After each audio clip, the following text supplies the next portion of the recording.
Hi hello ನಮಸ್ತೆ ಎಲ್ಲರಿಗೂ welcome back to my Anireeksha's cooking channel. ಇವತ್ತು ನಾನು ಕುಕ್ಕಿಂಗ್ ಮಾಡ್ತಾ ಇಲ್ಲ, ನಾನು ಔಟ್ಸೈಡ್ ಫುಡ್ ಟೇಸ್ಟ್ ಮಾಡೋಕ್ಕೆ ಹೋಗ್ತಾ ಇದ್ದೀನಿ. ತುಂಬ ಮಳೆ ಬೇರೆ ಬರ್ತಾ ಇದೆ, ಸೊ ಏನಾದರೂ ಸ್ಪೈಸಿ ಅಥವಾ ಸ್ವೀಟ್ ತಿನ್ನೋಣ ಅಂತ ಅನ್ನಿಸ್ತಿತ್ತು. ಹಾಗಾಗಿ ನಾವು ಸ್ವೀಟ್ ತಿನ್ನೋಣ ಅಂತ ಡಿಸೈಡ್ ಮಾಡಿ ನಮ್ಮ ಮಂಗಳೂರಲ್ಲಿ ಕಾರ್ ಸ್ಟ್ರೀಟ್ ಅನ್ನೋ ಪ್ಲೇಸಲ್ಲಿ ಒಂದು ಮನೆ ಹೋಳಿಗೆ ಅಂತ ಶಾಪ್ ಇದೆ. ಅಲ್ಲಿ ವೆರೈಟೀಸ್ ಆಫ್ ಹೋಳಿಗೆ ಸಿಗುತ್ತೆ ಆ್ಯಂಡ್ ಬಿಸಿ ಬೇರೆ ಮಾಡಿಕೊಡ್ತಾರೆ, ಅದ್ರ ಜೊತೆ ತುಪ್ಪನೂ ಹಾಕ್ಕೊಡ್ತಾರೆ. ಸಖತ್ತಾಗಿರುತ್ತೆ. ಬಟ್ ಆಲ್ರೆಡಿ ಇವಾಗ 8:15 ಆಗೋಯ್ತು. ಶಾಪ್ ಓಪನ್ ಇರುತ್ತಾ ಅಂತ ಗೊತ್ತಿಲ್ಲ, ನೋಡ್ಕೊಂಡು ಬರೋಣ ಬನ್ನಿ. ಎಸ್, ಇದೆ ನೋಡಿ ಮನೆ ಹೋಳಿಗೆ ಶಾಪು.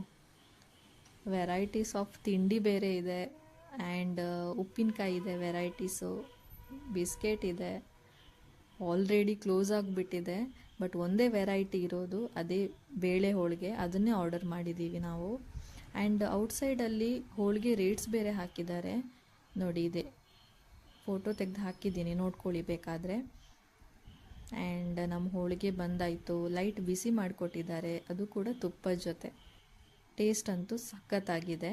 ನೀವು ಒಂದ್ಸಲ ಈ ಶಾಪಿಗೆ ವಿಸಿಟ್ ಮಾಡಿ ವೆರೈಟೀಸ್ ಆಫ್ ಹೋಳಿಗೆನ ಆರ್ಡರ್ ಮಾಡಿ ತಿಂದು ಹೇಗಿತ್ತು ಅಂತ ಕಮೆಂಟಲ್ಲಿ ತಿಳಿಸಿ ಆಯಿತಾ. Thank you.